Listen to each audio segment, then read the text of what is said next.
visions through my dreams, seeing myself swimming in the universe.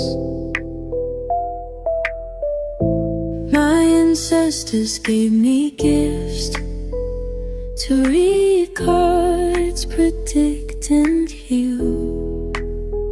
My name is Daphne, but spirit calls me Babylon. Angels communicate through numbers. Intuition is so deep.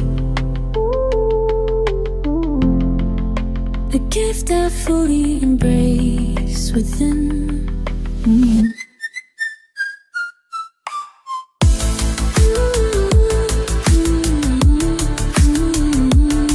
Hi everyone! Welcome po sa inyong almost personal readings.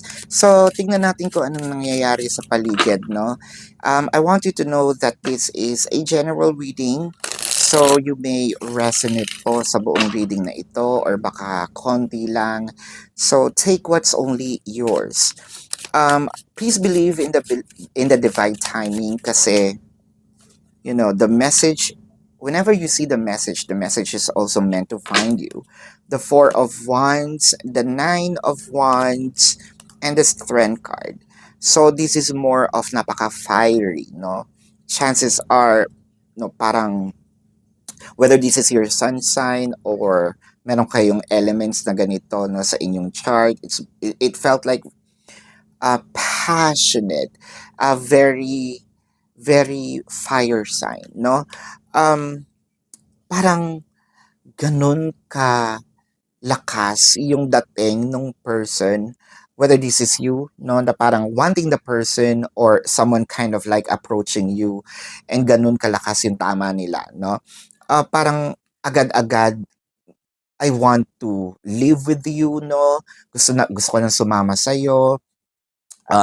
I also want to build a family with you with the Four of Wands. Hindi ito yung typical na crush eh. Hindi ito yung typical na humahanga ako sa'yo because of yung ganitong traits mo, blah blah yada yada.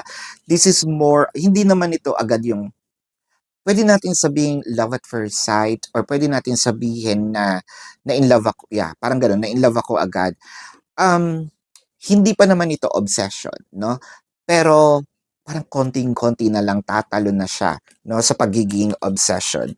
With the Nine of Wands, so parang someone here is trying at first, no, na pinipigilan ko muna yung aking nararamdaman hanggang habang tumatagal, hindi ko kinakaya, no? Siguro habang tumatagal, mas lalong nade-develop yung feelings, mas lalong habang tumatagal, mas lalong nagiging strong yung emotion, no? With the Nine of Wands clarified by the Eight of Pentacles and the King of Wands, it kind of make me feel that this has something to do with work, no? Either dun sa trabaho nung person na ito, parang na-amaze tayo. Parang, that's also something that, you know, I found very either heroic or very professional, no? Gusto ko makapangasawa ng ganyan, no?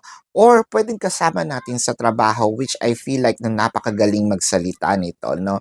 Chances are with the King of Wands, pwedeng sabihin nating supervisor, no, trainer, of course, the King of Wands, a spokesperson, an HR, could be with the Nine of Cups and the Queen of Wands. So, ang nakikita natin dito, Nine of Cups, parang sinasabi natin na I'm wishing, no, this person na mapasa akin or sumagot. So, someone here already initiated a conversation or probably even confided with the Queen of Wands. So, parang bahala na kasi hindi ko na mapigil yung nararamdaman ko. I actually burst out my emotion, no?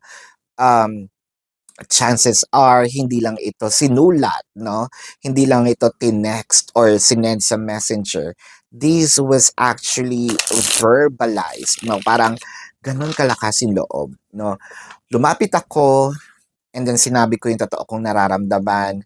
Bahala na si Batman kung mare-reject ako, bahala na si Batman. At least alam ko, 'no, yung magiging resulta kasi hindi ko na kaya. With the Tower, the Magician, and the Eight of Cups. So, nagkaroon ng awkwardness.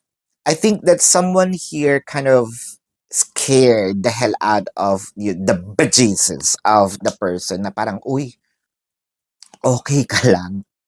Um, Hindi kita kilala or hindi kita ganun ka-close, no? Parang, are you out of your mind? Na nagda-drugs ka ba? Yung parang ganon, yung reaction.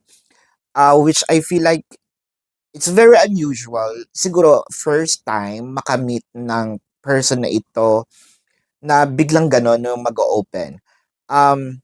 Na-weirduhan, of course, at first with the Tower. Parang, sandali, ngayon ang masakit dito is yun nga nagkaroon ng awkwardness. Siguro hindi pinapansin, hindi kinakausap. The Tower clarified with the Page of Pentacles and the Seven of Pentacles. Page of Pentacles. So someone's still stalking the person. So, or it could also be that the person's also stalking you, checking, ganun ba? So parang na-intriga, no? Kahit na-weirdohan ako, na-intriga. So, tinitingnan ko kung ano bang klaseng, kasi nga, at first siguro, you're a wallflower, hindi kita masyadong nakikita, dinadaan-daanan lang kita. And then, all of a sudden, when you burst out your feelings, medyo interesting, no? Weirdly interesting. So, probably, I'm going to check what's happening on your life, no? Curious din, do you have some, siguro parang tinatanong dito, do you have some illness? No, kumbaga, are you the kind of person? So with the Eight of Cups, the Four of Swords, and the Eight of Wands, I feel like medyo sabihin nating natakot lang ng natakot talaga si person. I don't want to say bahagya. Kasi, you know, they ran, no? They ran from the strong impact, no, na someone here made. Kaya nga, the bejesus, no, went out of their body and ran from it with the Eight of Wands. But then again, it felt like magkakaroon pa rin ng communication. So, the thing is, medyo madahan, no? Hindi ganun kabilis yung balik, no, ng kung paano niya ikaw tignan before or paano mo siya tignan before. It felt like it requires a bit of a healing. It requires a bit of time para ma-process, no, nung someone. But it felt like the communication is going to happen, like, I'm sorry for being so rude, no? Magkakaroon ng mga ganong communication, but this is going to happen through either messenger, calls, text, no? It felt like also someone, especially yun sa nag-confide, is actually waiting for response. So, yeah, response is going to be given. Medyo na-shock lang dahil this is a very unusual kind of action coming from another person. Yeah, pero communication is going to happen. Medyo siguro bagalan ng konti, no? The person already understood your intentions with them. So, medyo banayadan, no? Medyo banayad yung action kasi alam na eh. Alam na. Wala nang maitatago. Everything is, laid down on the table. So, medyo ano na lang. Let the person actually arrange things for the both of you. So, this is your reading. Kung kayo po ay nakaka-resonate, let me know sa comment section. And kung meron kayong mga personal questions, sa description box ng video na ito, there is a link. Click the link, you will be routed to my website. Nandun po yung name, number, QR code, amount per questions. Take advantage of the 4 questions plus 1 kasi discounted po yun. And if you want to book a private reading, nandun din po siya. So let's check the zodiac sign of your person. This can be their sun sign or a placement in their chart, or pwede rin naman lumabas ang zodiac sign nyo dito. No? I'm seeing Leo, Gemini, Scorpio. I'm seeing Taurus, Virgo. I'm seeing Aries, no? Capricorn is here. Did I just mention Sagittarius? Not Leo, yes. I'm seeing Pisces. I'm seeing Cancer. So this is your reading. Maraming salamat. Love and light. Namaste. See you po sa susunod na readings. Goodbye.